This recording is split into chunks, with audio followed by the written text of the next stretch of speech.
right, great turnout. Thank you everybody for showing up tonight. Obviously this must be a popular topic. If you want to share any social media stuff, BASF Doug, the Area Salesforce Developer User Group, and we can all see each other's photos. So before we get started with our guests tonight, I just have a few announcements, some news, some job postings, things like that. All right, so since the last time we met, a few things happened. Salesforce is really making waves with some of their AI research, so that's pretty cool. Richard Socher, I guess apparently came up with his team came up with a better algorithm for answering some questions than Google, IBM, and Microsoft. Got a better score, so that's pretty cool news. There was an election. I won't say any more than that. Not this time. The Salesforce Q3 results came through, and they were really good. So, saying maybe next year they'll have 10 billion revenue by the end of next fiscal year. Maybe in a few years they'll have like 100 billion market cap. So that's, you know, Microsoft is like 400 billion, and Apple's like 700 billion. So they're really getting up there. We rolled out the new Trailhead profiles and social login feature. So that's big news if you guys are using Trailhead. I think we even have some people here that might have worked on that. So it's very cool. How many of you guys have seen the new Trailhead profiles? Cool. Yeah. If you were scraping the site, then you have to change your code to scrape the new format. I just got back from French Touch Dreamin'. This was a community conference in France, and that was very cool. I'll talk a little bit more about it. Also, I've got the program from it. I'll set out here on the table if you guys want to flip through it and see what went on there. And we had Thanksgiving, so holidays always mean like you know, less gets done. So this is actually a photo from French Touch Dreamin' in Paris, and I wanted to use this to show the conference, but also show these upcoming events. I know it's kind of hard to read. There's actually dates on all those, but at least you can get an idea for how many upcoming community conferences there are. These are all coming up like within the next year, some of them within the next few months. So the whole community conference thing has really taken off. There's a couple of them in particular that I want to point out. Tahoe Dreamin', I know I mention it about every time. That's really good value, close by the Bay Area, easy to get to. You get a lot of access to a lot of great people. Some people here will be presenting. Wade's going to present there, and you get to hang out with everybody in the snow or, you know, in the lodge and really get to know people, talk about cool stuff. So I'd encourage everybody here to go check that one out. It's only like $100 a night for the hotel, and the ticket's almost free. So the other one, this Punta Dreamin', Punta del Este in Uruguay. This one's kind of just formalized the date here. So March 10th and 11th, 2017. And I know Uruguay is very far away, but if you want an excuse to go there, this is a good one. And they actually produced a video. It's about a minute long, and I wanted to show it to you guys here.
Anyway, so that's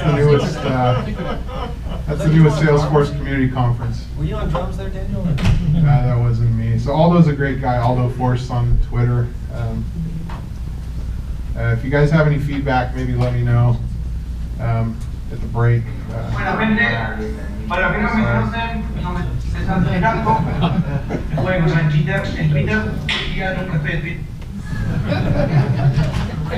Thanks, YouTube. Okay, so a little bit on jobs. So somebody reached out to me. They wanted me to present these two opportunities. They're both kind of Salesforce admin roles. So I don't know if there's anybody looking for admin work. This one's in Redwood City, looking for general admin skills and also Viva. And I'll post the slides, but this is the recruiter that's the contact for both this one and this one. This one's also kind of a Salesforce admin. It's in Richmond, and it's like a sales operations role. So if you know about sales and Salesforce admin, grab the slides off the meetup site and reach out to Ashley. Also, I haven't plugged Canandy in a while. This is the company I work for. We're hiring for a lot of roles, not so much development, but some development-like roles in the professional services and QA departments, and then looking for a lot of PMs too. So just Google Canandy Careers if you're interested in those. And also, I'd like to open up the floor if anybody here wants to make a quick announcement. We just have a couple minutes for that, so go ahead. Thanks a lot, Dan. All right, my first time here. You've been great, Dan. Thanks a lot for having give me this opportunity. My name is Bill Foster, and I co-own a technology consultancy company based out of Sacramento. We've been in place since 2005. We've got 14 staff, so pretty small, but a very strong reputation, primarily in the state of California. We have an immediate opening for a Salesforce technical lead working in a current project that's actually been in place since 2012. And this is at CalPERS. This is the big pension organization. They've got $230 billion of investment assets, and we've been on the investment side of that shop since 2005. So strong reputation there. We've got two consulting contractor Salesforce specialists there now. The CalPERS has asked to advance the scope. They love our work, and they want to do more work in 2017, more than our current consultants can actually handle. So we're getting the word out that we need more hands on deck. We need some quality technical folks to augment our team. So the contract opportunity would work for us. Our preference is to actually hire, because beyond just this current slot, we've got opportunities for a career that we're really excited about. There's some opportunities in the state of California for Salesforce work. We're working with the sales team there for Salesforce, and we're ProPoint is strongly embedded through not just the pension side, but I work a lot in environmental resources and water, and there's a lot of interest in Salesforce. There's already some implementation out there, and of course we're getting connected with the Sacramento Salesforce user group. But this is so important to my little company that I decided to get here and join this team and make this announcement right now. So it's not just for this initial opportunity, project work. To us, there's a real career opportunity to join our team and help us build this practice and not look back. So I got some details on that table here, and also here, one sheeter with the actual requirements for the job, and my business card and other contacts, and more I can tell you about my small company. And we're high paid and very respected professionals in the state of California, and we have a lot of fun. So look forward to hearing any thoughts that you guys might have, any interest you would have in possibly joining us in Sacramento for this initial role, although we've got eyes for Northern California on additional Salesforce opportunities. So I talk fast, I know, but look at that spec sheet, and at any of the folks in this room, or if you have anyone else in your network that might be interested in joining my team and helping us with this project, and then going forward, I'd really appreciate that opportunity to chat with you more about it. So, all right. Thank you, Dan. Appreciate it.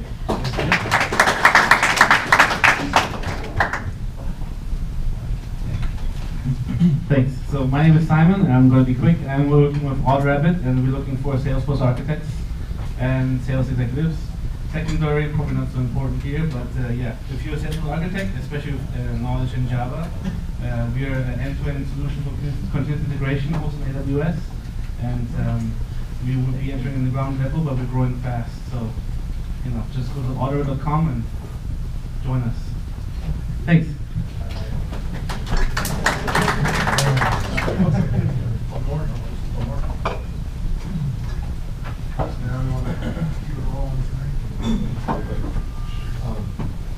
I'm Jason. I work in Kaplan. We're looking for a sales and marketing person. We're a Salesforce IT consultancy. We're focused exclusively on Salesforce platform. But for this role, you don't have to know Salesforce. You just have to have really good personality, work on HubSpot, know a little bit of Salesforce, talk to clients, getting in leads, normal business stuff.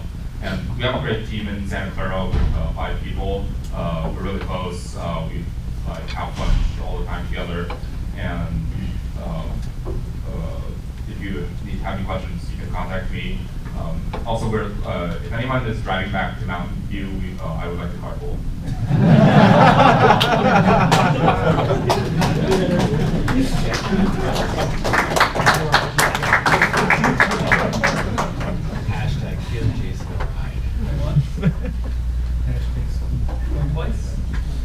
Sold to Dan.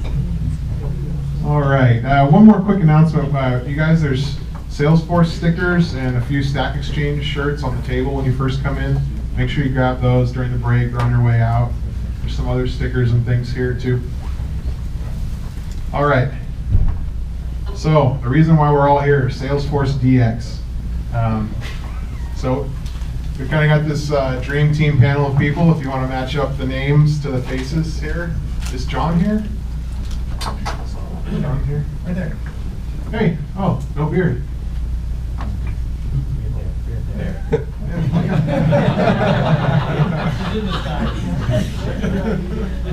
All right, so I'm gonna go ahead and switch laptops here, and it looks like, is Greg up first?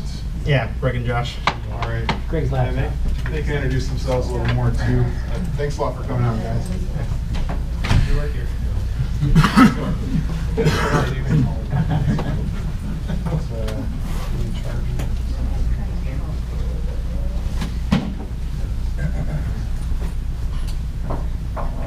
Good evening, everybody. How's everyone doing? Great. While we're getting all this stuff set up, I want to get an idea of the crowd here. So how many of you would consider yourselves as admins? Hands? Got some admins here. How many of you would consider yourself developers? Got more hands. How many are both? How many are both?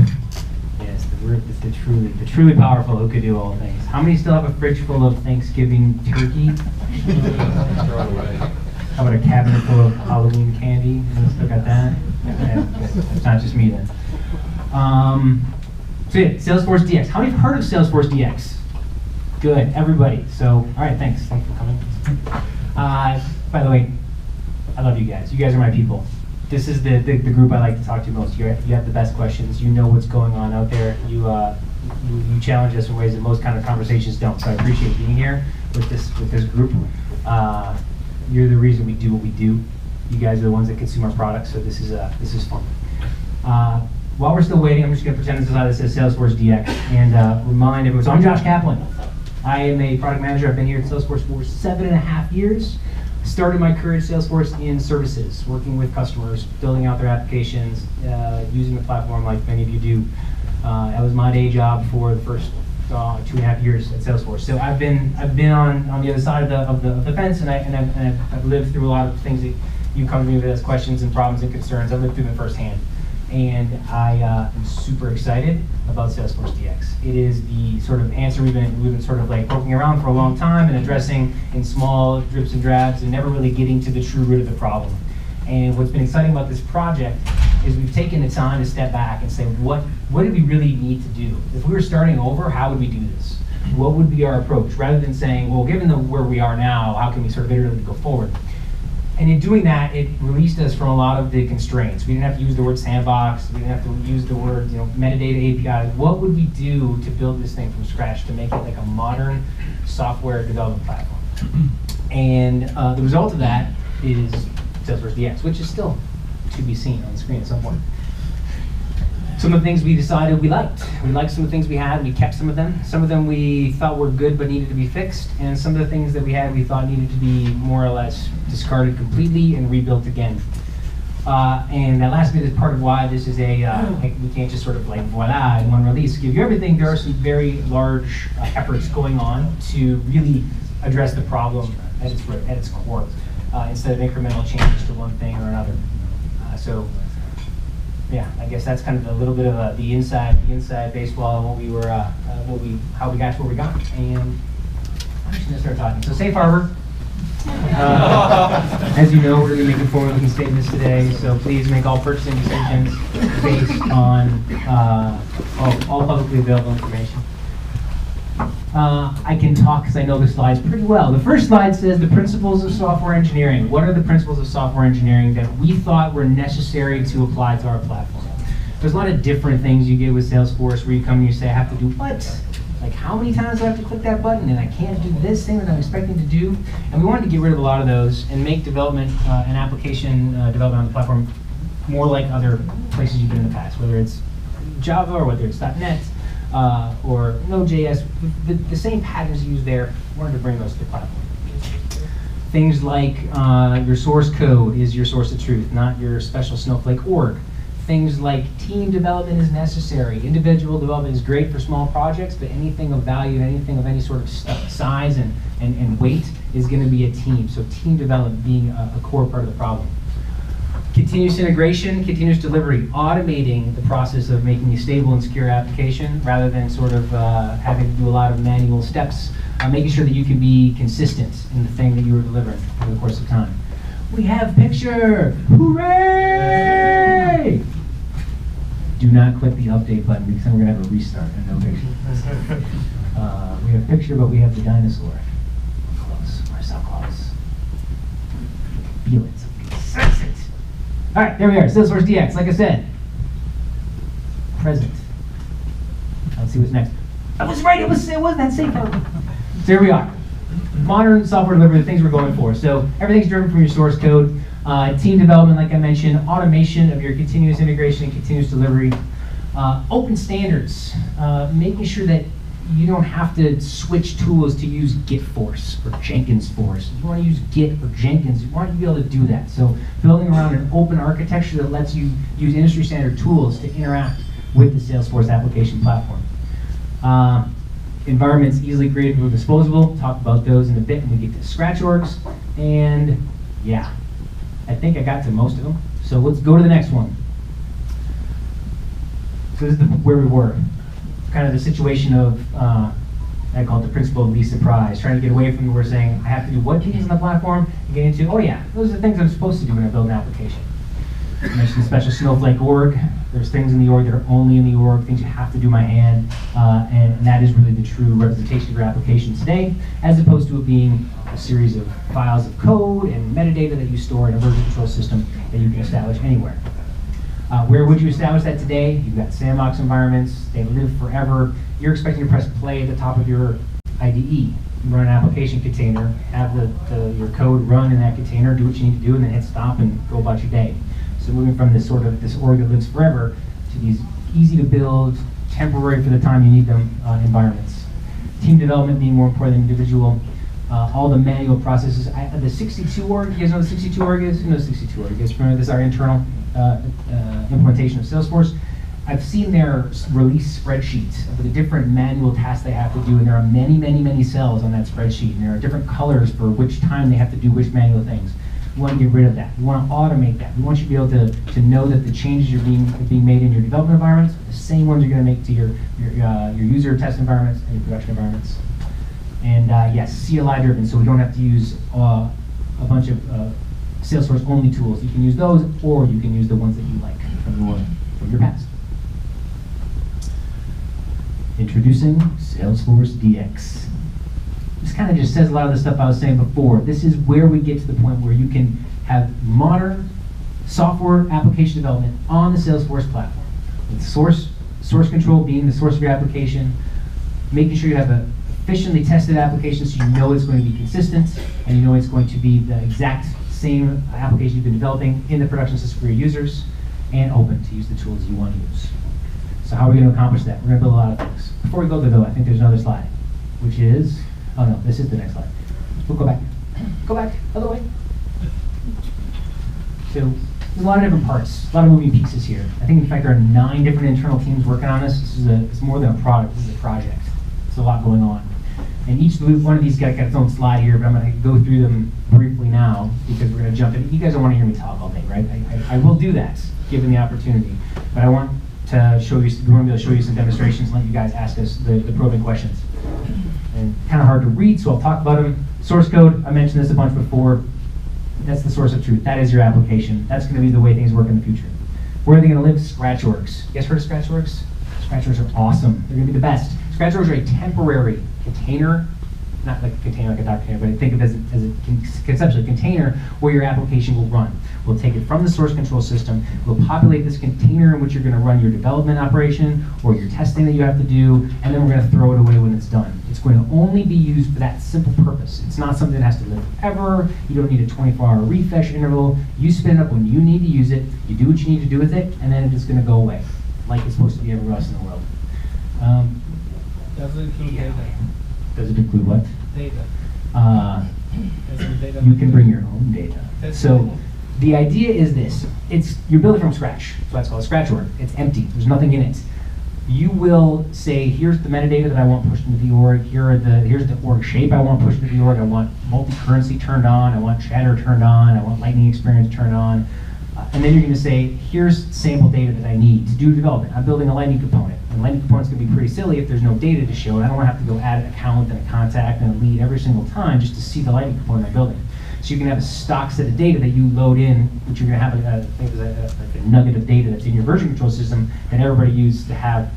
Think of DE org. You always have AW computing and those other sorts of pre-built data records. You can build your own, so you don't have to use AW computing anymore.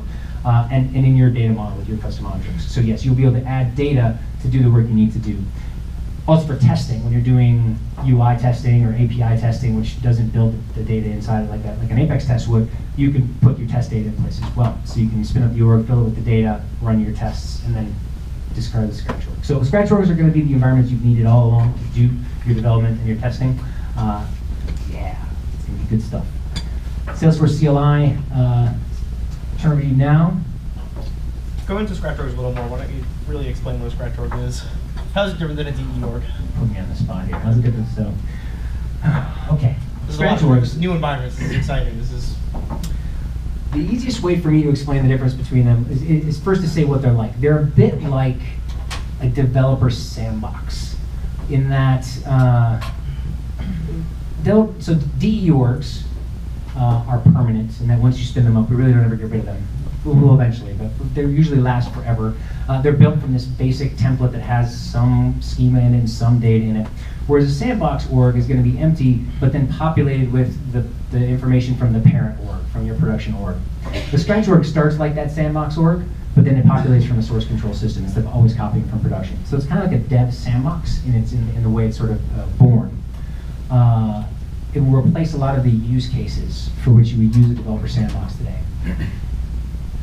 A major difference, though, is that sandboxes, again, are permanent until you say, I want to refresh the sandbox. Scratch org is going to have a lifespan, 7 days, 2 days, 10 days, whatever you specify. That's how long it's going to live, and then at that point, it's going to go away. So these are places you're going to store lots of data for permanent use. These are places you're going to go to do your work and then be done with it. We'll still have a use for sandboxes. Sandbox orgs get sometimes they have data in them which you could use for certain purposes, whether it's user acceptance testing or for production support. They also got all of your users and all the user profiles in it. So when you want to do user acceptance testing, it's a place that all the users are already able to log in. Scratch org is going to have no users except for your user at the start. So you're not going to have lots of people in there. You can add users, of course you can, it's an org, but that's not really the idea behind them. The idea is it's for you to do the work you're doing, or the automated testing you, little Mr. Jenkins, to do the testing, and that's it. So it's different from those orgs in some very key ways, but it's going to be a lot like a developer sandbox with the differences I just mentioned. Does that answer your question, Greg? Yeah. Excellent. Let's jump to your stuff. So Greg is now going to take us on a tour of the CLI and the IDE. Is that right? Yeah. Oh, okay. Yeah. Got it right then. So I'm going to turn it over to Greg. There you go.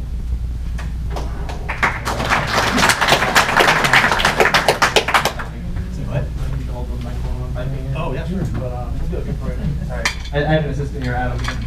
I won't be able to type and do this at the same time, so we don't have lavaliers in this particular conference room. So I'm Greg Wester. I've been at Salesforce for about 7 years now. API developer, quality engineer, now a product manager for the Force.com IDE, and also some of the IDEs that, some of the APIs that support our tooling efforts and our tooling vendors. So when I think about using cloud services, I think about using them from a command line interface first. I want to be able to provision those environments right from my developer environment. So a lot of Salesforce DX is really aimed at the professional developer who wants to execute a Salesforce project without really learning how to do software development. And Salesforce, a lot of complexity grew out of it over the years as it added a platform. So you start with just a production organization, and then you realize, wow, it's a bad idea to make changes inside of that because I might mess up my business. So then you have more complexity. You get a sandbox copy of that thing. And that's strange because you have this right to left to right to left flow where you're copying things back and forth between those things. When we do normal development in Java or .NET or another language, we start in version control, and that's kind of the source of truth, that's the source of quality, and that's how we keep our changes apart, that's how we do team development, that's how we handle the complexity, not only of the changes we want to make, but the people making the changes themselves. And so we want to make sure that Salesforce can work that way, and that the platform allows you to do it without fighting you. So we studied some of the most productive ISVs on our platform, Pardot, Steelbrick, Financial Force. These are companies who are really doing it well, and they said, well, it goes well for the most part, but some things are very frustrating. And so Salesforce DX is really about addressing some of those shortcomings and making it so that the platform can work very naturally to the pro developer. And then a side benefit of that, I think a lot of the reason that we're having this meetup tonight, the reason that a lot of us have been traveling around to different places to bring this message, is that we want other folks to be able to scale up and get ultimately everyone from the developer to the admin participating in this process. And so we'll keep iterating on these tools to make it more and more accessible to every single person who wants to identify as a developer can work with this, even if they have no background in it. So Adam, would you hold my mic while I change to a demo format?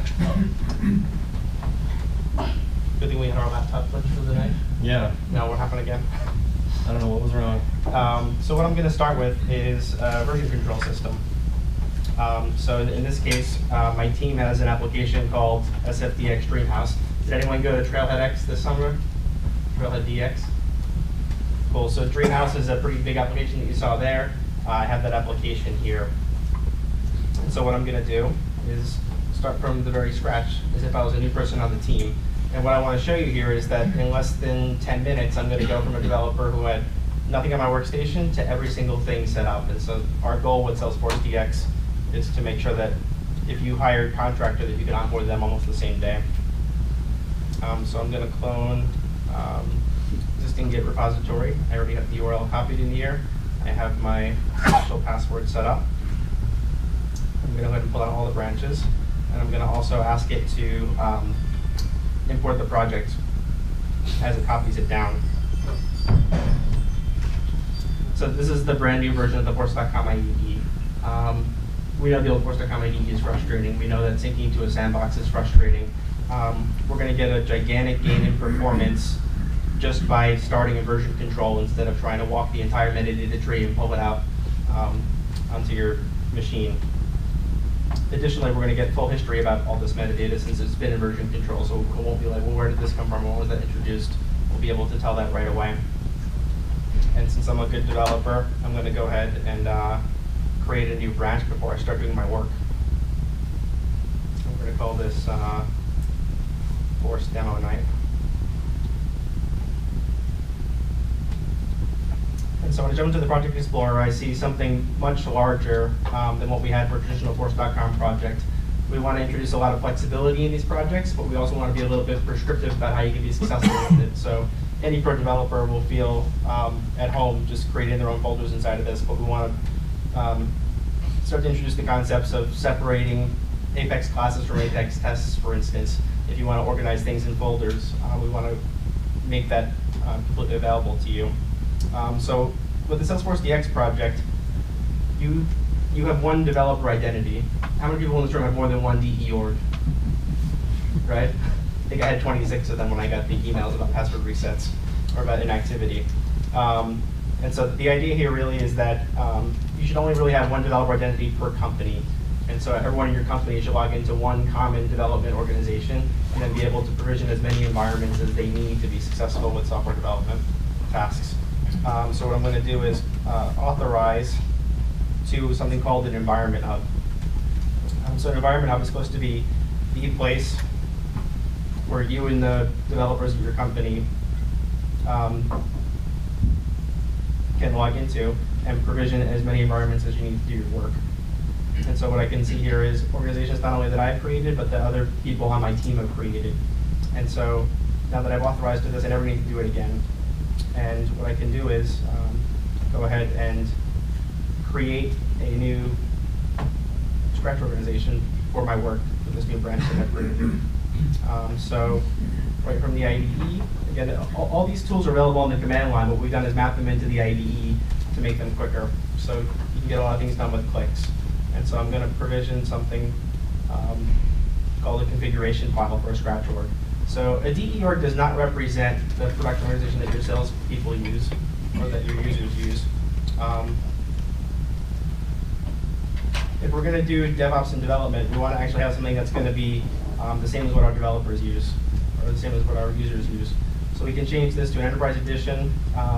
What we want to be able to do here is provision any feature that you need. So if you need multi-currency turned on, you don't need to file a ticket and have your DE org changed. You can start developing in an environment just like that. Everything that you would do in the setup tree manually, like change certain preferences like chatter on, lightning on, all those things, you can also specify those inside of here. So you're going to get an environment development that is exactly like what your folks use. Right from the command palette, you can get hints about all the different commands for CLI. And what I'm going to do is push all the source code into that Scratch org. There's a lot of intellectual property here. This thing is really fast as compared to the previous Force.com IDE. And one of the reasons is that you just created this. There's no assumption that, oh my God, am I going to blow out some changes? Am I going to ruin some other developer's work? Am I going to overwrite something? We can make an assumption that nobody else is in there except you. If a Scratch org gets in a bad state, just go ahead and create a new one. And so in less than 10 seconds, I pushed a non-trivial application straight into Salesforce. In order for this application to work, I also need to apply a perm set, which is called Dreamhouse. Realize I haven't even given this thing a password. I don't know what the password is. It doesn't matter because I can go ahead and just double-click open and log right into it. No thanks. It's kind of hard. Holding the mic. I'm going to change to Lightning Experience because I like it when things change. And I'm going to go ahead and jump into the Dreamhouse application.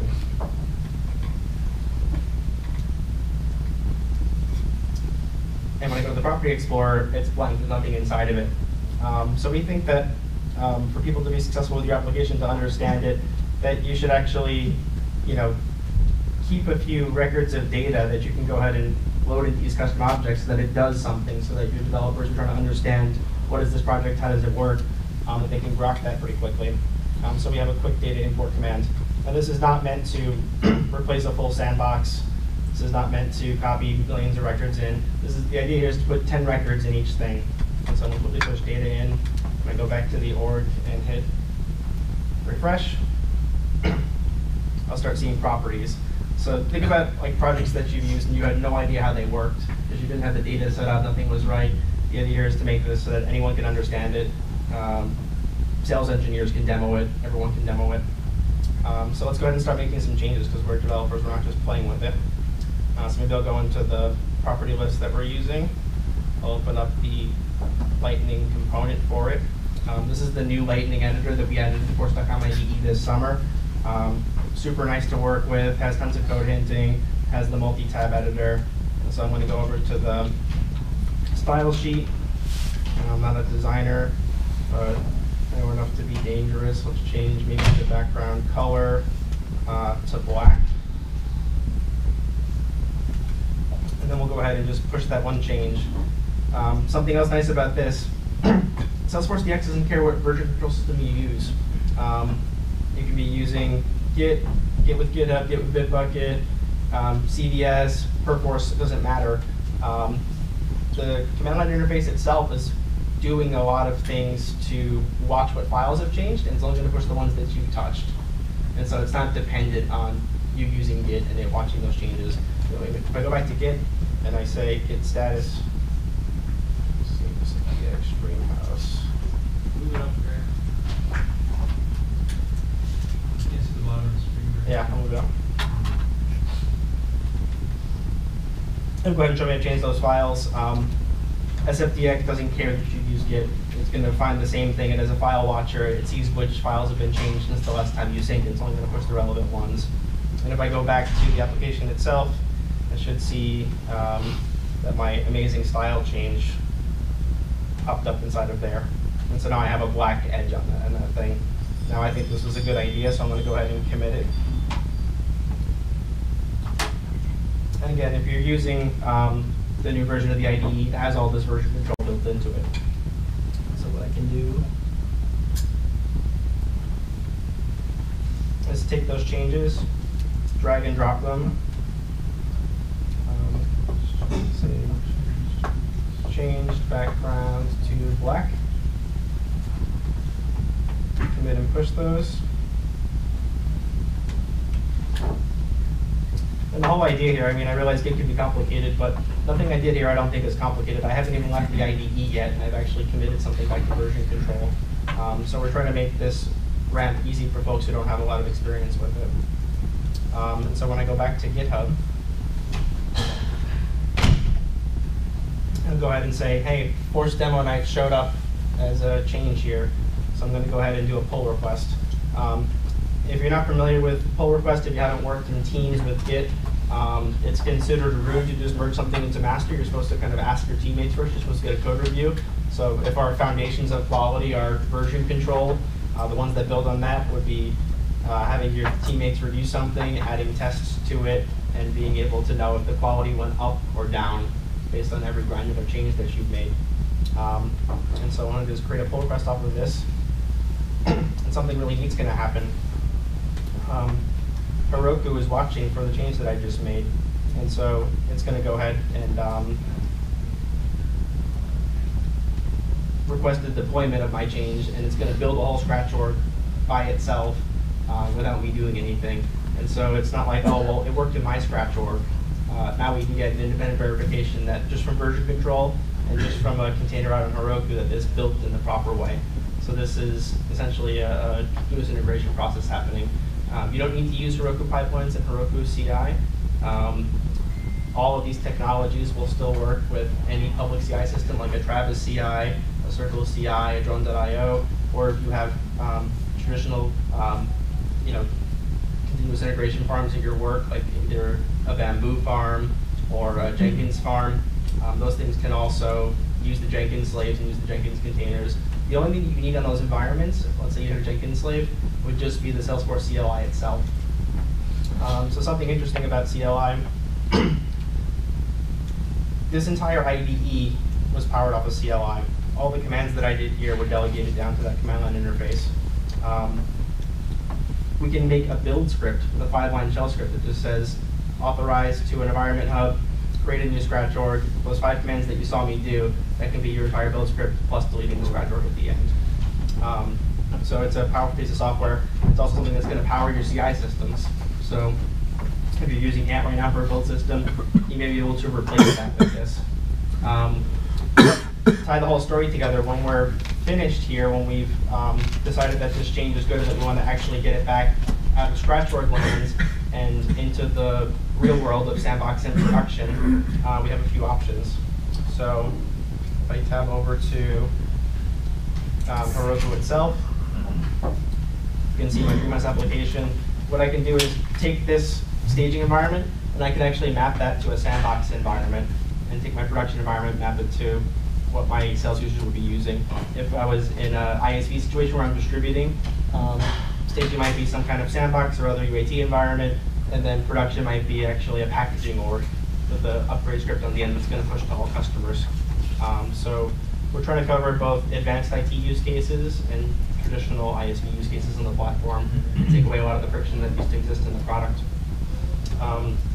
And so what's happening under the hood with those is we create a very lightweight manifest. So on the fly, we create a package XML, and it will say, hey, looks like, Greg, you touched this aura component for the property list, and we're just going to want to apply that one change to those other environments. So you can make changes in isolation here, and then apply them into your regular traditional release management process. So this doesn't need to be replace everything that you do with Salesforce now. If you have a traditional release admin infrastructure, I'm sure you have build masters who check the tests and everything. You don't need to, like Salesforce DX just butts into those, right? Everything adjoins in a nice way. And so you have a way of saying, hey, we did software development the way that we wanted, and we're ready to present a series of changes to you, and you can go ahead and dovetail those right into the release management that we do at the present. Is everyone excited about this? Would this change things? Will this have changed today for you? Did anything bad happen today?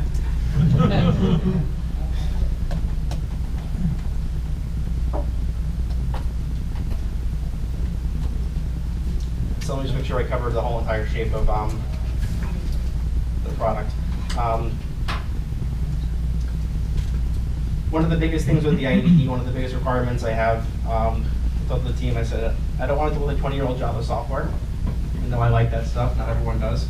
And I said, I wanted to be able to open the largest projects. If you have 15 megabytes of Apex code, anything where you can just open the IDE and then go make a cup of coffee and walk around the office for 30 minutes. I don't want it to happen anymore. And if you notice, when I was doing all those operations in the IDE, the UI thread never froze. I could keep doing my work as these things were just all backgrounded. So that's part of it, opening the largest projects and then being able to do those things. When I did the configuration file, frankly, I could have also said, turn on debug Apex. Could have just provisioned that feature for myself. So that's something that's a little Easter egg that we may be able to provide to you when we have a larger beta program with Scratchworks. I think Dileep's going to talk about packaging for a little while. A lot of changes to packaging. So packaging was traditionally just an ISV construct. Traditionally, or recently, we see large IT organizations using packaging to kind of keep people's work separate, keep different departments' work separate, just to manage releases in and of itself. And so packaging can be frustrating, particularly beta packages, particularly managed packages when you're renaming things. And there's a lot of changes coming to packaging that are going to make that far more flexible and far more inclusive of the use cases people are throwing at it. And not forcing you down certain paths using just extension packages and that sort of thing. Before you go to packaging, Yeah. do you have a couple of questions about? Yeah, let's do a few DX questions. So two questions in particular. One, you just said that the largest project will not freeze the IDE. What's the largest project? Is there a limit? Is it doing lazy loading? I mean, what? Yeah, so I think if you were to just compare the old IDE to the new one, it should be like a factor of 4 faster or something is our goal. What about in terms of capacity? I know some people can't load their projects into the Force.com IDE. It's too big. There's too much stuff to bring down. Yeah, so the idea there is that won't happen anymore. That's a requirement of the new one. What about the concept of unsupported metadata? I know the list has been getting shorter and shorter and shorter, but there's an assumption here, if it's CI, that everything could be pushed into a repository. Is there unsupported metadata? So the questions about unsupported metadata types and gaps in metadata completeness. So that's a finite, well-known list. There are certain things that won't get fixed. So something like where copying profiles from environment to environment doesn't work. What we have profiles to is called perm sets, and so probably in the future we'll do either a blog post or documentation that will say these are things you can do to get ready for Salesforce DX. These are some technical debt that may not transfer well into this world if you're doing things from the source-driven world, but the rest of the gaps will start to close. Timeline? I'm a pain in the ass. I'm going to go find everyone. Timeline? Yeah. So for metadata completeness, and Josh has mentioned this in other conversations, it's an ongoing thing. So as Salesforce grows, the more metadata is going to show up. So it's going to be a constant thing that we're working on completing. But as far as us right now, we are working towards closing out the most high-profile gaps that our developer preview customers are talking with us about. So we're working with internal teams and trying to get the most major of these things closed out that are related to what you're typically doing and typically seeing. So for example, one thing that we heard from multiple customers is activation on workflows and being able to change the status of a workflow as you promote it to production. And the other thing we talked about a little bit is profiles and permission sets. With profiles and permission sets, the biggest issues around there are managing negative permissions. I turn something off in a dev org, I need to extract the fact that it's turned off so I can apply the fact that it's turned off in a CI system or my production org.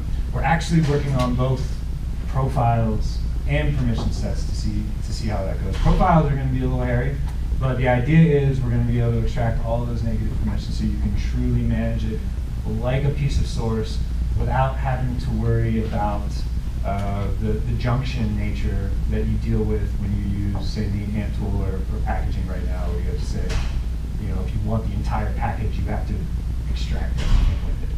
So we're working on some improvements there. So general gaps we're working on, as well as things we're kind of categorizing as source stability, which is related to what I was saying sort of about negative permissions. Your hand first. What about, let's say, like if you have a PM or an admin that they set up like the sweep org has the data, has all the stuff set up, and you want to use that as your base for your scratch org. Is there a way, like a road to use that? Okay, so there's a couple roadmap items that are related to this. This is a further out roadmap item for sandboxes. It's called sandbox to sandbox copy, where you go to set up a sandbox and then create other sandboxes from that sandbox. When it comes to scratch org, though, the idea is that everything is generated from source. So it shouldn't be a situation where you have to get everything configured in an org and then you want to keep that thing around and copy from it.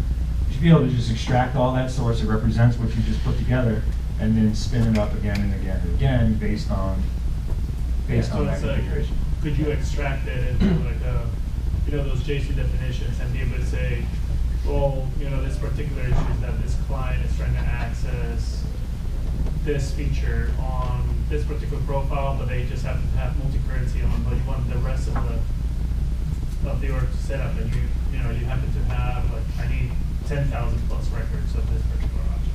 Yeah, so the way that file, there's two ways to do it. The way that file was, it was very basic. That's kind of like our alpha software MVP kind of thing. With the file, I envision that GA will have the full entire list of everything that you can do. And so you'll be able to look through that and toggle it and try and get it very close. Another way that you could do it, if you were worried about metadata and other setup and other things that were in there, is, let's say production is your master branch in Git. You could take this super sweet branch and then put that into another branch of code, right? And then diff the two branches and see what the difference is. So sort of copy them and see which things you actually want to. And so some things where we are in the process, right? We have the ability to both push all and pull all source. And in our command reference, it'll explain what we classify as source, so you know what data we're talking about. From a data API standpoint, the stuff that we've done so far is data import.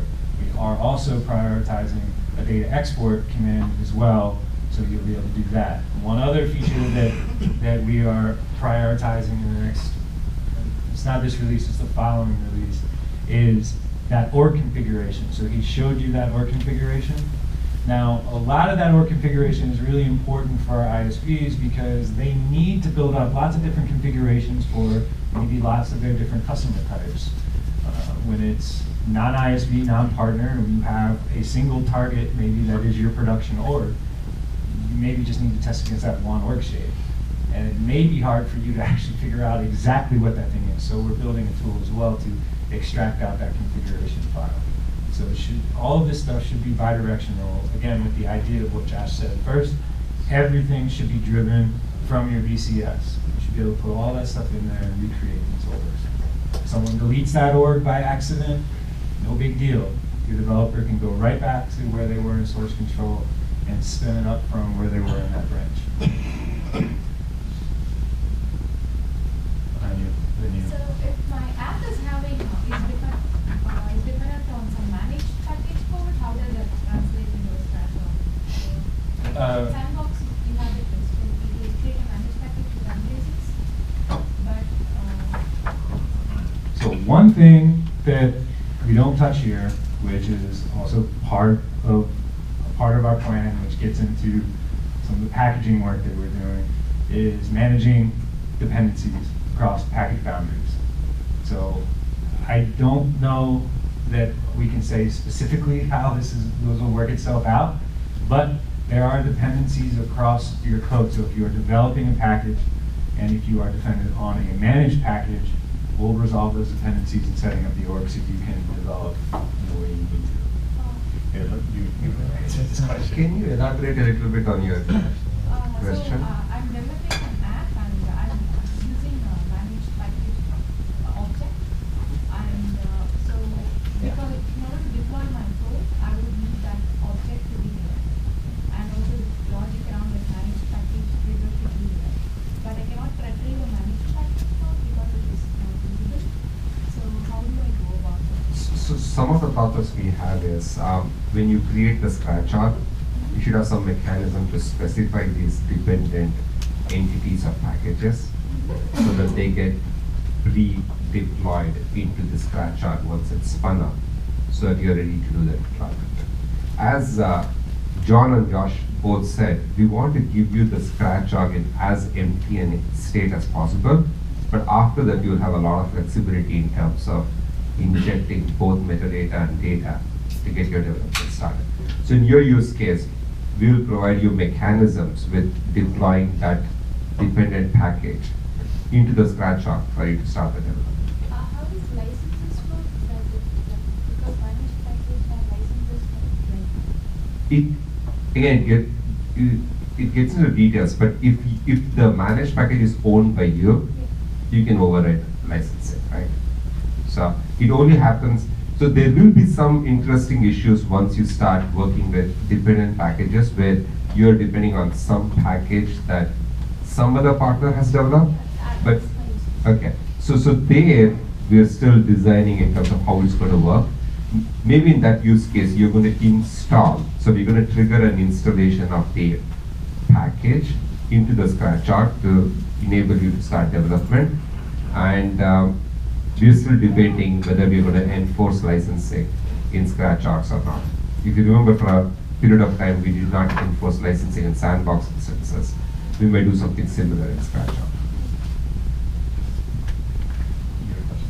So I got a couple of questions. So one is how soon are you guys having some kind of documentation for us to read through? I would like to know that. Second would be, when do we get our hands on those scratch orgs to test them out? And then there are some ISVs already provide services like this, so that they get some kind of collaboration opportunity to maybe get their hands on earlier than everybody else, or maybe evaluate and see what we can do to work with it and collaborate and integrate. We have a developer preview running right now. For developer preview participants, we're giving them the documentation. And we'll continue to provide that for the users that are part of our pilot program, which is coming up next. And the plan for that is it's supposed to be an open pilot in our next release, which is Spring 17. Mm-hmm. For partners, vendors that are building around like yourselves, we would provide you that capability as part of these early programs. Okay, and then documentation will follow through the same timeline, or? That's correct. And you work at AutoRabbit? I do. Yeah. I heard you say that earlier. It makes sense why you're asking this question. Yes, sir. There was a question. Yes. Did you have a comment? Well, at some point we're going to take a break, so I thought if we had another question, let's ask a question. Then It wasn't really clear to me how merging was supposed to work, where the target of your deployment was a production organization, which is itself a snowflake, and so you would like to be able to pull down changes from that snowflake, test it in your scratch org, and then make sure that you're not. Then when you push it to that production org, it's going to be compatible. So if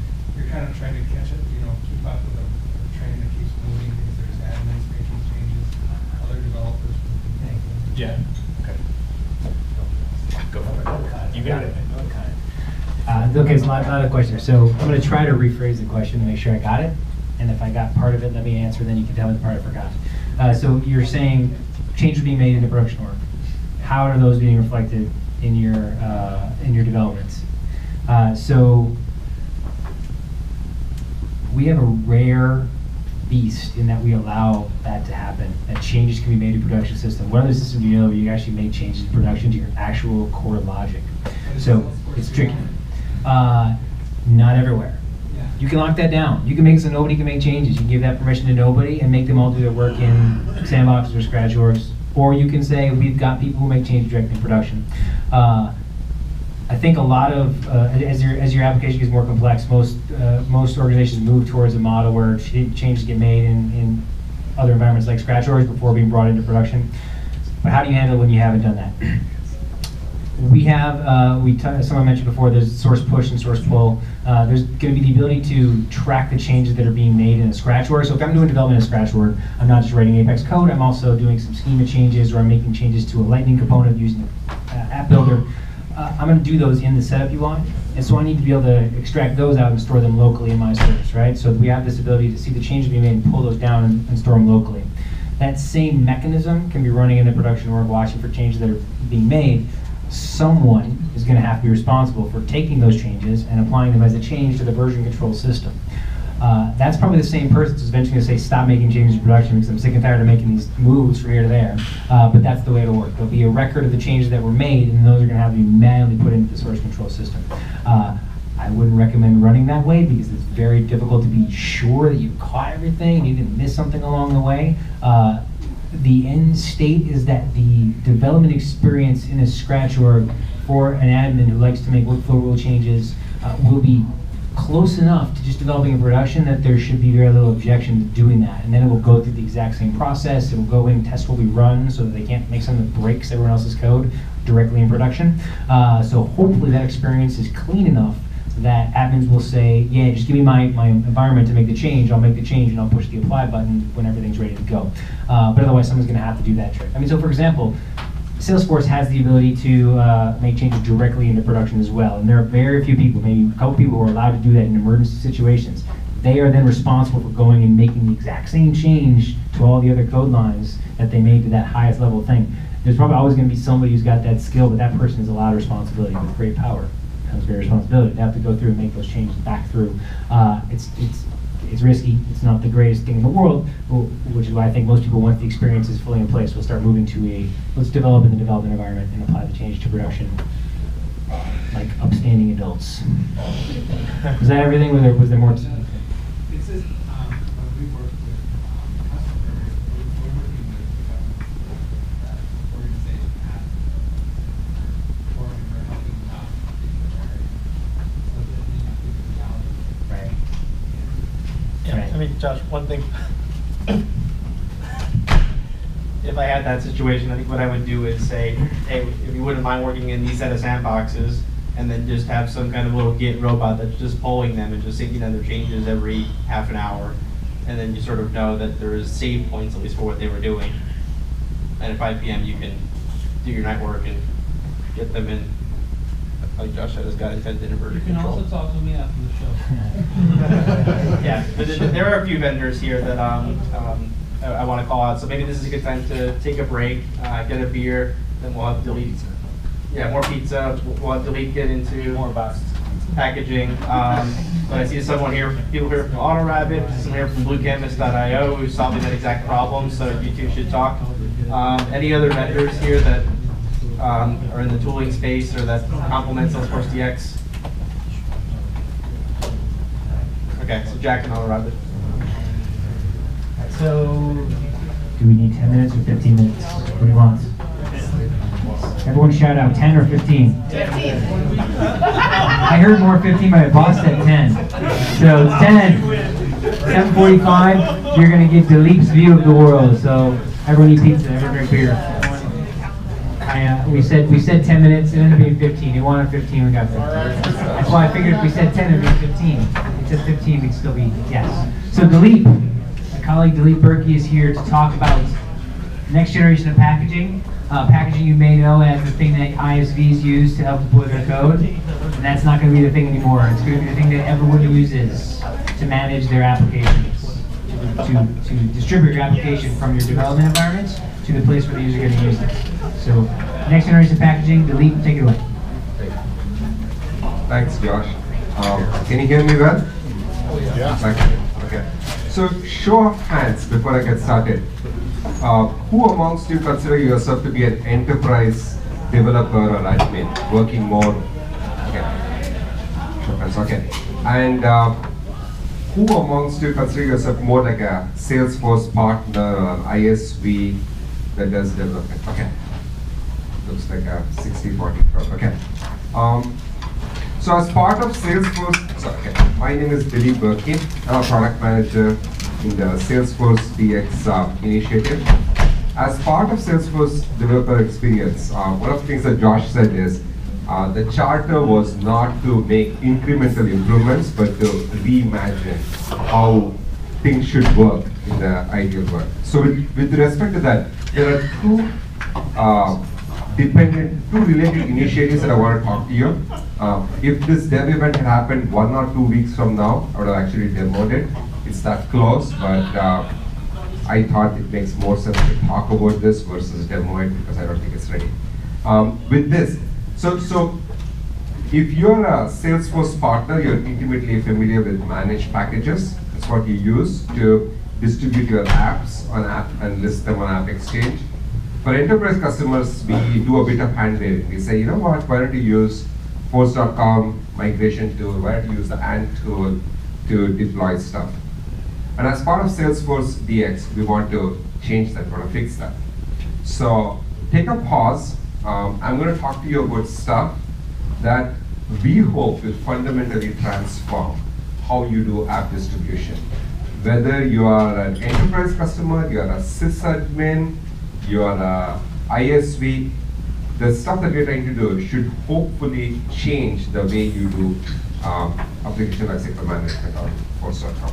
This is the long pole of Salesforce DX, so this will be slower than most of the things that you'll see, but we feel that, I feel that you've saved the best for the last.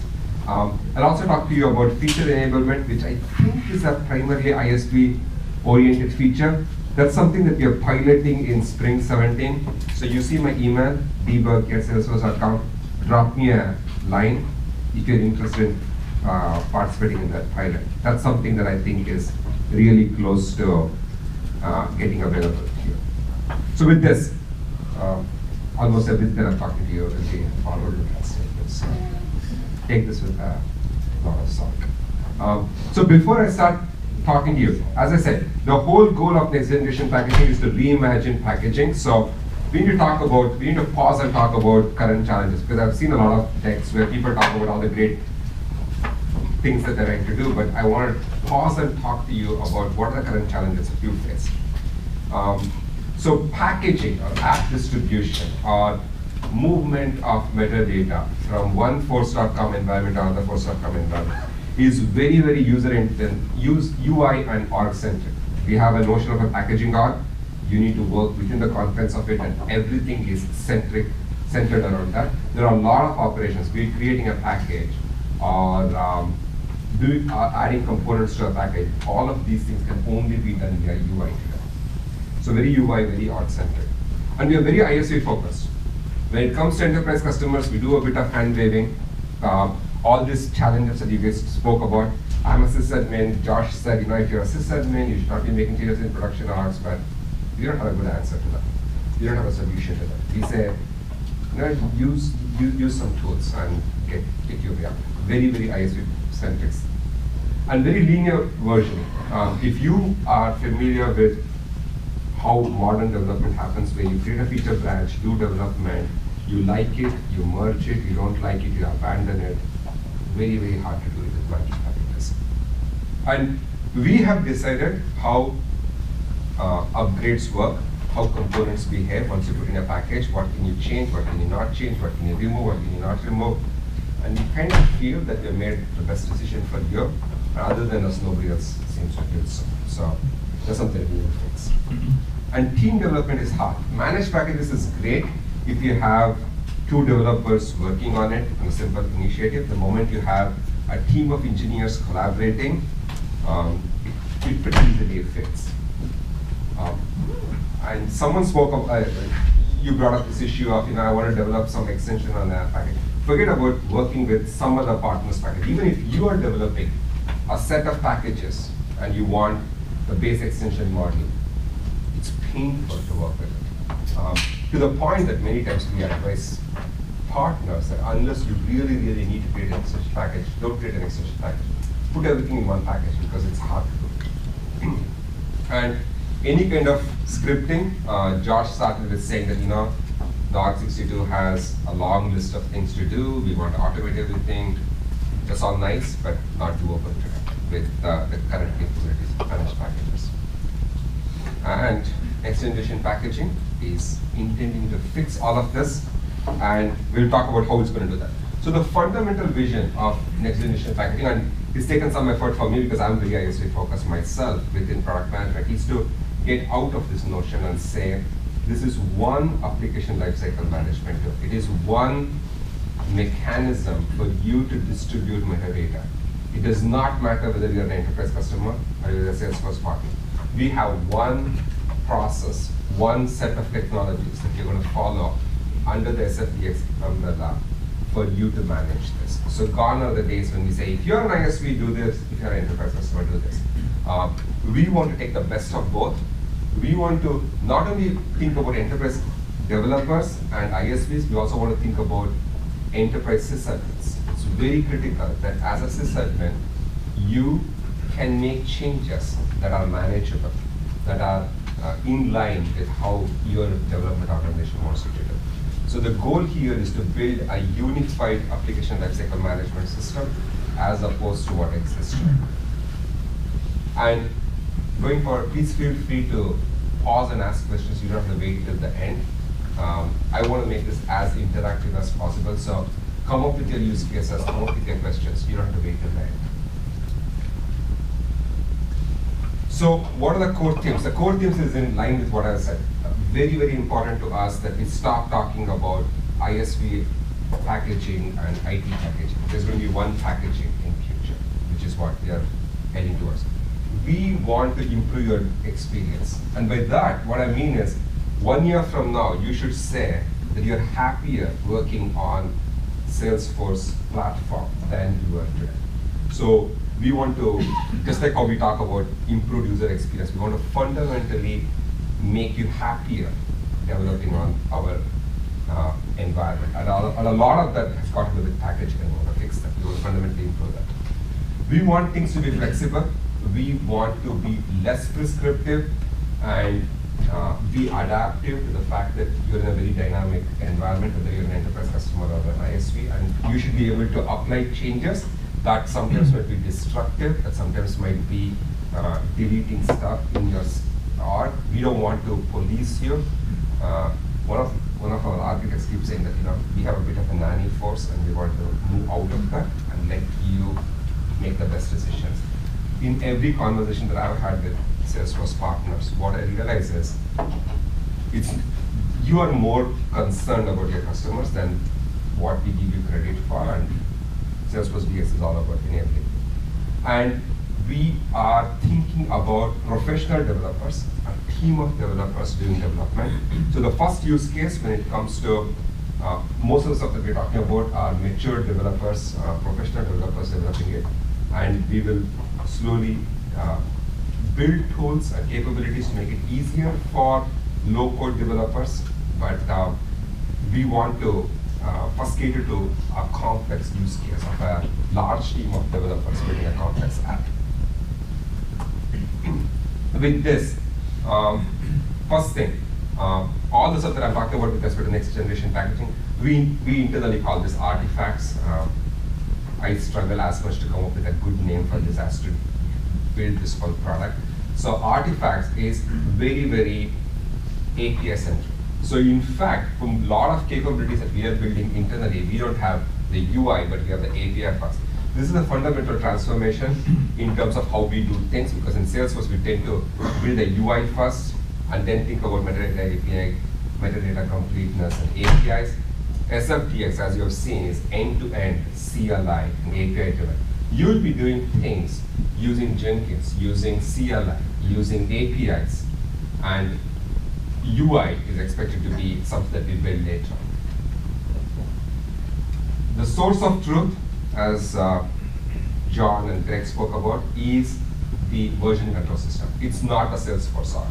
So irrespective of how you do development, you will be able to externalize your metadata into a version control system and use that to drive everything, which is again, which is possibly the single biggest aspect of Salesforce DX, and you're 100% committed to making sure that you will be able to do that.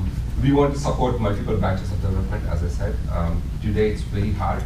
You develop 1.0, you develop 1.1, you develop 1.2, and you continue on. But in the new world, it should be very easy for you to create feature branches, abandon branches that didn't work out, and make development much more flexible and seamless. Today, namespaces are very, very ISV-centric. In the new world, you will be able to create, whether you are an enterprise customer or ISV, you should be able to create namespaces, you should be able to create modules which enable you to do a lot of code isolation, metadata organization, and we're very committed to shipping this very, very soon to you. In the current world, you have only one package associated with the namespace. In the new world, you have multiple packages associated with the new space, and there are a lot of benefits from it. The first thing is, today, even if you are developing a set of extension packages, you need to put all the dependent stuff in a global Apex. In the new world, you'll be able to do that with public Apex. We feel this will make it much easier for you to develop a family of packages compared to how it exists today. We want to provide capabilities whereby you can list one app on App Exchange and have that result in installation of multiple packages. Give you a lot of capabilities to do pre-scripting, post-scripting, to the point that Josh mentioned. Every step that you have to do manually today, or your customers have to do manually today, you should be able to do that via scripting in the new world. The next thing that is very closely tied to this, which is feature enablement, something that we're piloting in Spring 17. This is something that we want to work both with the current managed packages and the new next generation package that I spoke to you about. And the fundamental use case there is this. Today, if you're a Salesforce partner, you have no capabilities of expressing your application as a set of features. We do that in Salesforce. In Salesforce, whether you sign up for Enterprise Edition or a Group Edition, or you get the same set of capabilities, we know how to layer a permissioning model on top of that to say, if you're Group Edition, you don't get access to all these features, but if you're Enterprise Edition, you get access to all the features. As a Salesforce partner, it's very difficult for you to do that. Which means, if you want to do a pilot of your feature, you want to pilot a feature. I run pilots. Each one of us in this room, who's a product manager from Salesforce, have run many pilots, and we know how to give a feature set to a handful of customers as partners and not give it to the rest of them. You do not have the capability of doing that, and feature intends to fix that. You want to do a dark launch. You have a feature that is half built, and we have this problem every release. Salesforce does 3 releases each year, and every release, I guarantee you, there are a lot of teams that don't meet their goals, in which case their feature is hidden. That means they're not pulling out their code, all their entities, all the Visual Force pages, Apex, everything is there, but it's magically hidden. Just about every partner that I've spoken to wants those capabilities. Feature enablement enables you to do that. Lightning and many features that Salesforce ships, we typically ship initially in an active, in a state where it is available but not turned on, and you don't have some capabilities for that. So with feature enablement, we want to enable all these things. It's something that we are not talking about building it in the future. It's something that's going to be available in Spring 17. In the next dev meetup, I will demo that. So it's going to enable you to define your app as a set of features and have the capability to use your license management org to activate those feature settings and run pilots, start launches, and even do a live licensing model. And the last thing that's missing in the current framework is activation metrics. Which customer of mine is using what aspect of what feature? It's very hard to find that information, and we want to fix that as part of feature enablement.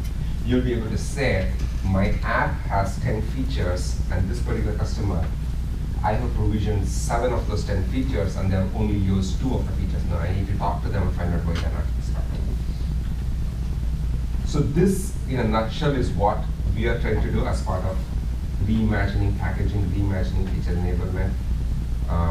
Some of these things are really close to demoing, as I said, which we'll get to that.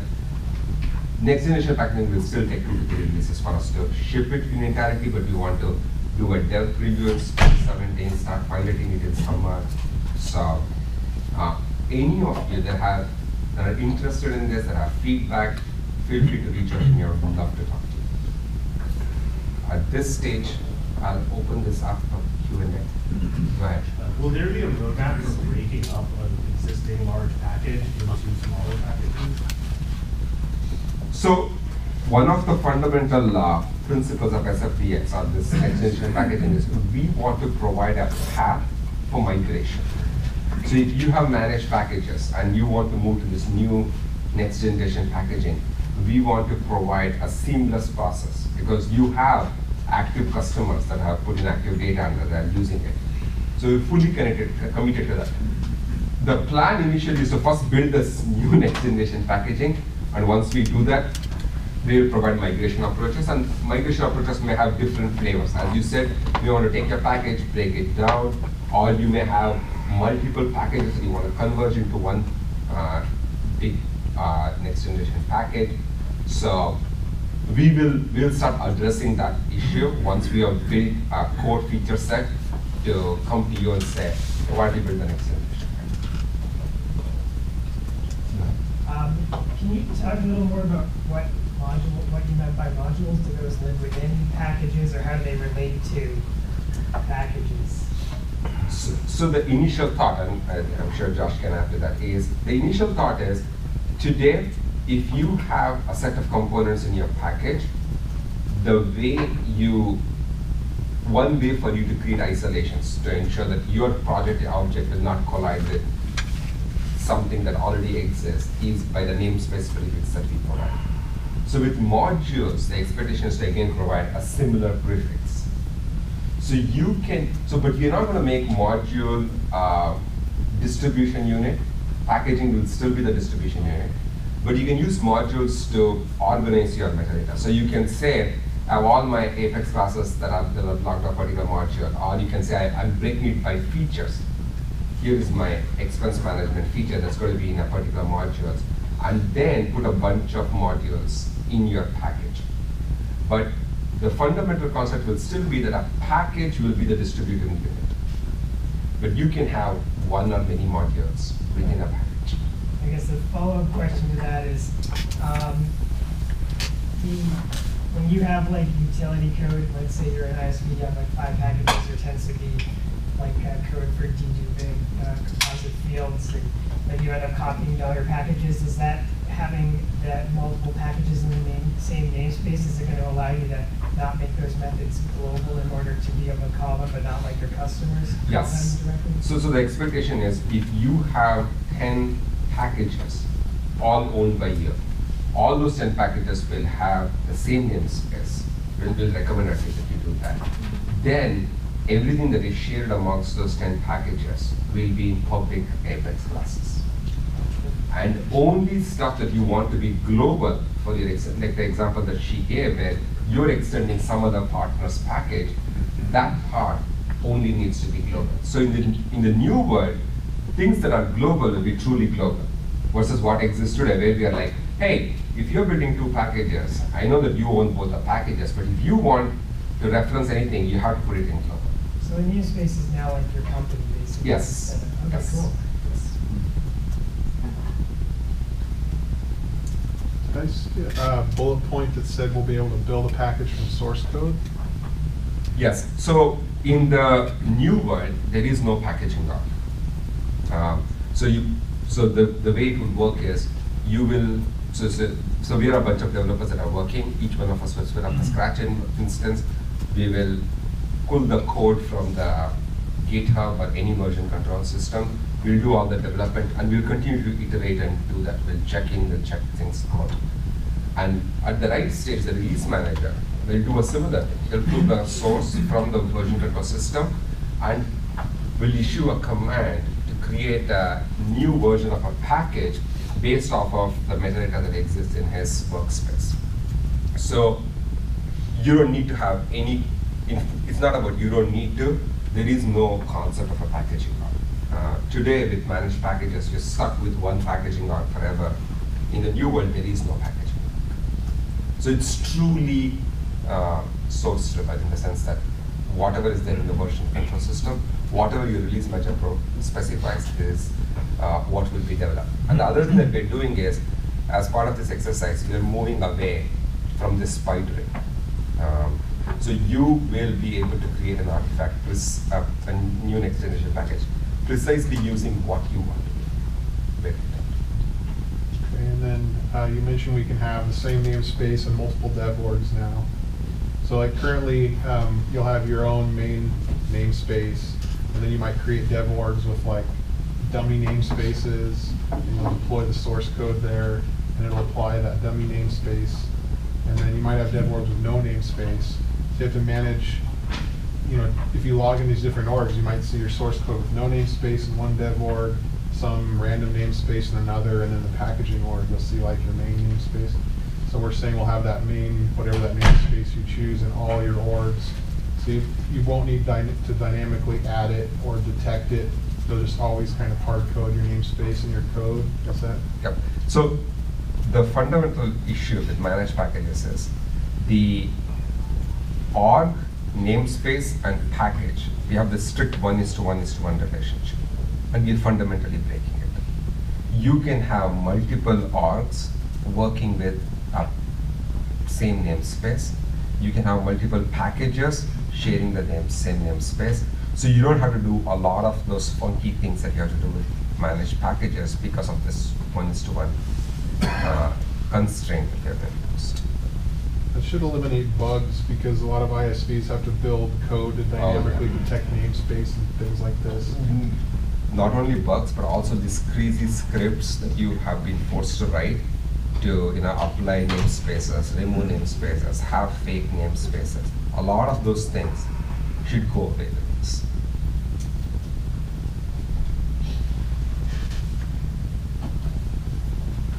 Anything else? Reiterate a couple points that are worth mentioning here. First one is, I think you went through this a little bit, but it's a pretty important distinction. Today there are rules of what you can remove from a package, and it makes it difficult to work with packages. So as I see it, ISVs use them because they have to, and customers would never think to, because why would I put those constraints on myself? I'm just going to use metadata deploy. With those rules removed, and us trusting you to be adults and to know the consequences of your actions, you will feel much more free to use the package or artifact or version 2. If everyone has a good name, by the way, please come up afterwards, like extreme packages or freedom packages, whatever. We're looking for names. These new packages are going to be something that you can use as a immutable build object. This is my version 1.6 of my application, of my Service Cloud application, or my RMA application. When I apply that to my UAT org, I know it looks like version 1.6, and when I test it there and it's good and I apply it to production, it's 1.6. So it's got this sort of stability to it. That the package that you build has the fact that it doesn't change. It's not a metadata deploy with any steps between. It's a thing that you're going to deploy everywhere that's consistent. So there's value to having it. So once we remove that restriction, that it's difficult to work with because I can't delete things and I have to have things global. Once those things go away, this is for everyone to use. This is going to make everyone's life easier to deploy. So you aren't really, like I said at the outset, packages of those things that ISVs use, that's not going to be the thing in the future. Freedom packages or whatever we're going to call them, that's going to be what everyone's going to use. And I think it's going to be valuable for everybody to have those things. So I just want to highlight that. This is, we're trying to bring this construct out to everybody so everybody gets to use it. And now everyone's excited?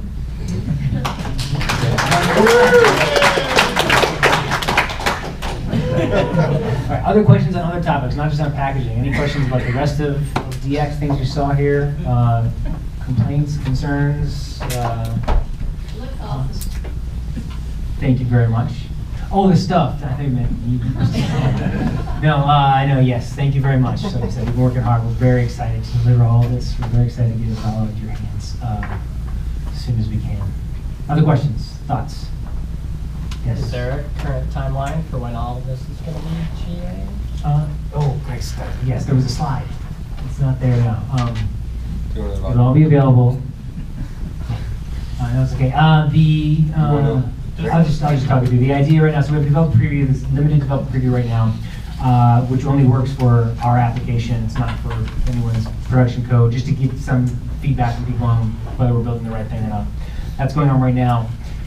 February, the goal is to have a pilot that's going to be more broadly applicable, where you will be able to use it for your application, whether you're a partner as a customer IT shop, and that's going to be aimed for February. And then at Trailhead DX in June, which coincides with our summer release, we're going to have fireworks and big banners and explosions. It's going to be great, and that's when we're going to have it's going to be beta. Beta effectively means generally available to you. Beta means it's not done yet. And there's things that might not be there, like the metadata completeness, it may not be complete, so it's not done. You might not be able to do everything you need to do, but you'll be able to do a lot of what you need to do, and all the functionality will be complete. So the goal is to have that, and again, safe harbor, same safe harbor slides as before, check it out. And that's the goal right now, so we're working towards that timeline. February pilot and June for beta, which is effectively available as well. Sorry, you finally got it up there. Oh, and what I was saying. Oh, and packaging is, I mentioned before there were some things that we decided we were going to throw out and start over on, and old packaging is one of the things we kind of are throwing out.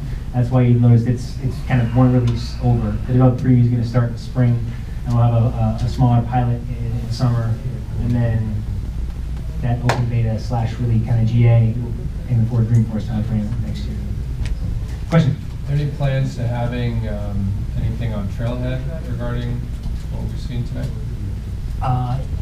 Yes, of course we will have. Yes, Trailhead is the place to learn all things.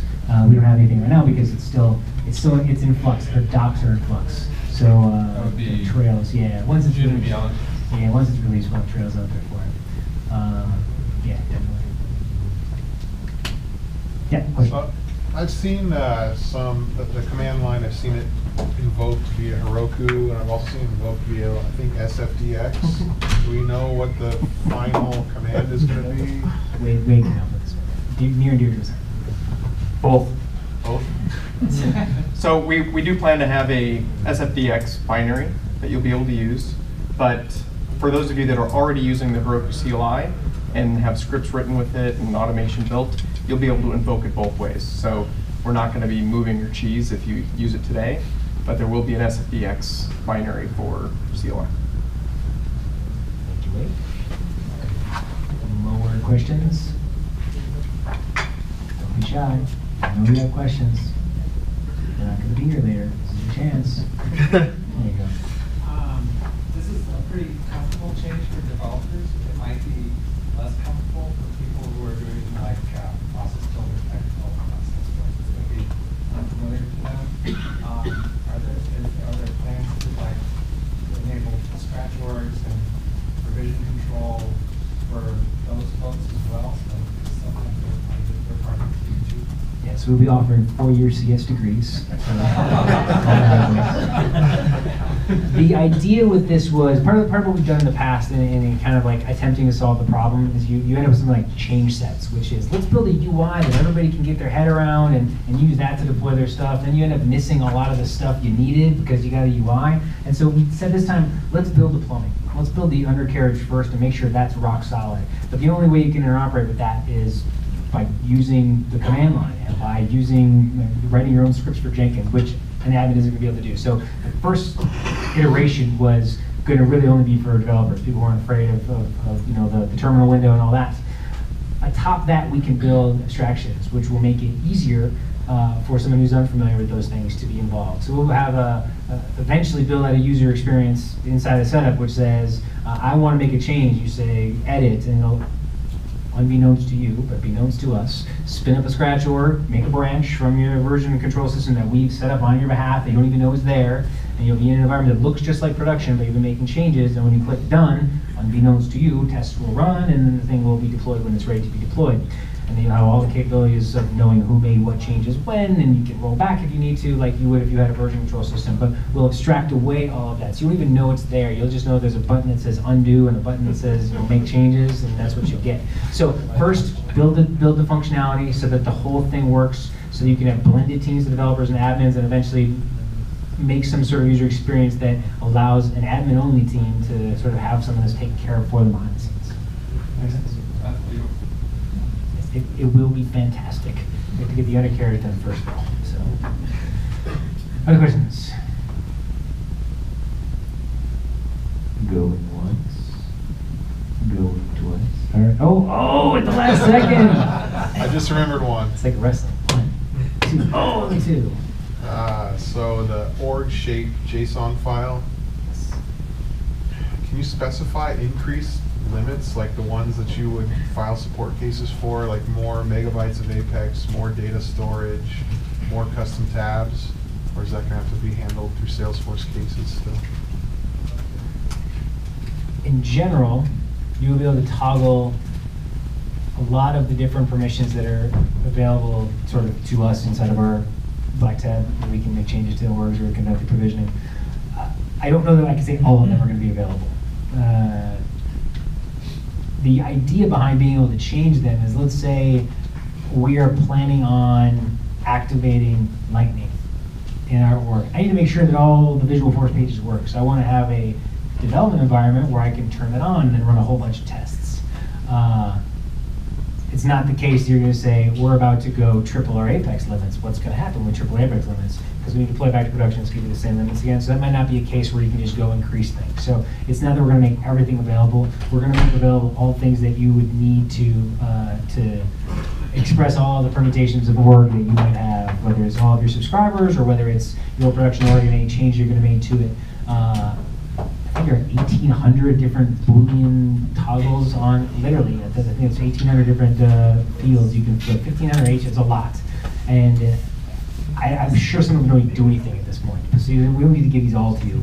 It'll be we know which ones people call in and ask about. I need you to do this, turn this on, please activate this. And we're going to we have to do them by hand, unfortunately, so we're going to go through the ones that people need the most.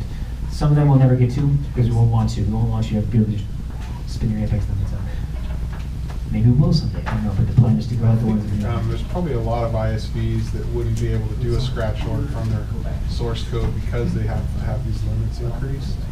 So maybe I'll have to have an alternate solution for them. I know we're one of them. Things like Apex code size is one that wouldn't be a problem, but I'm thinking like, how many asynchronous transactions can you do in a 24-hour period? Did some of the people in the back there didn't hear the question? Oh, the question. Yeah, thanks. I'll repeat. The question was, when you're able to set up your that JSON configuration that says, what does the shape of this org look like? What edition is it? What permissions are on? Will we be able to change anything? Is it completely open? And I said, not completely. Everything you need to do should be there so you can toggle to get the right state. Yeah. There's no black tab org shape JSON. I promise you don't want the whole thing, because then you have to understand what they all did, and it would be a quiz we would all fail, because I'm sure nobody could actually tell you what every single one of those things. Everybody combined could tell you every single one of those things, but I don't think there's anybody who knows everything. There's a lot, so you don't want them all. You just want the ones you want. But in terms of limits that you need to change, like code size, yeah, that's easy enough. But there's other ones like you don't need to be able to put 20 gigabytes of data into an org probably. So no reason to set that high. There won't be any change to like the 1 gigabyte maximum you could get a dev org up to, right? I don't know. I do not know. Will you be able to get more than 1 gigabyte that you can in a dev org as a max? I said I don't know if it'll be a max or not. I don't know. It's not enough. Is a gigabyte not enough? Usually 99% of the time it's enough. I want to know what the other percent of the time when it's not enough. It's interesting. Okay. You have to use a LDV sandbox if you need to go above that. LDV sandbox is something that would still be a use case for sandbox. because that's when you'll want to build and kind of keep around and not be building from source every time, because you don't want to be loading a gigabyte worth of data.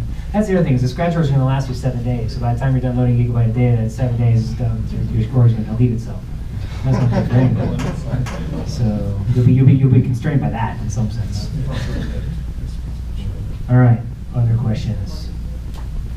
Come on. All right, going once, going twice. All right. Okay, do you want to do anything to wrap up here? Or? Sure, just real quick. Thanks, everyone.